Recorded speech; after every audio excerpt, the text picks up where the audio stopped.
वह पहली ही नजर में कर्नल को पहचान गया। ये माइकल के बच्चे थे, लेकिन स्पाइडर बॉय का अचानक सामने आना उसकी जिज्ञासा का कारण बन गया। यह बात करने का समय नहीं था। कर्नल ने तुरंत मुख्यालय से संपर्क किया और वहां से जवाब भी आ गया।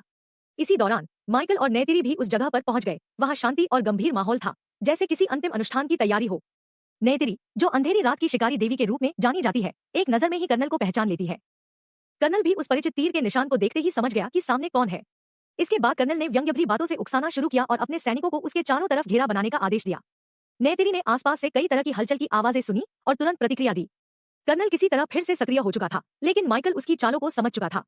स्पाइडर बॉय को बचाने के लिए माइकल ने गोलियों की बारिश के बीच से गुजरने का जोखिम उठाया, लेकिन स्पाइडर बॉय की शारीरिक ताकत दूसरों जितनी नहीं थी, इसलिए वह तेजी से भाग नहीं पाया और बदकिस्मती से कर्नल के हाथों पकड़ा गया। क्वारिज की निगरानी में उसे मदरशिप पर ले जाकर बेस वापस भेज दिया गया। दुश्मनों के हाथों में जाने का मतलब था कि उसे मानसिक दबाव या कठोर पूछताछ का सामना करना पड़ सकता है। आखिरकार एक गलती के चलते दुश्मनों को पूरे कबीले की जानकारी मिल गई। जनरल का रवैया काफी सख्त था और उसका व्यवहार स्पाइडर बॉय पर भारी पड़ रहा था। कर्नल ने समय रहते उसे रोक दिया और कहा कि वह जानकारी हासिल करने का अपना तरीका अपनाएगा। यह पता चला कि स्पाइडर बॉय वास्तव में कर्नल का बेटा है। बच्चे के अटल रुख ने कर्नल को भीतर तक प्रभावित किया। काफी समझाने बुझाने के बाद और आगे की परेशानी से बचने के डर से स्पाइडर बॉय आखिरकार कर्नल को कबीले तक ले जाने के लिए तैयार हो गया।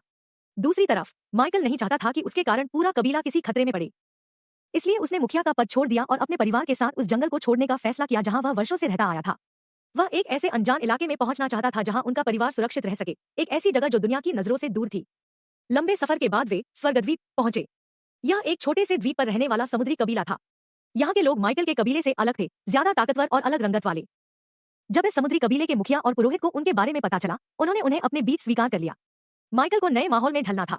यह जगह जंगलों से बिल्कुल अलग थी। गहरे समुद्र का संसार अपनी ही तरह की खूबसूरती लिए हुए था। दो अलग अलग परंपराओं वाले ये दोनों कबीले अब एक दूसरे को अपनाने लगे।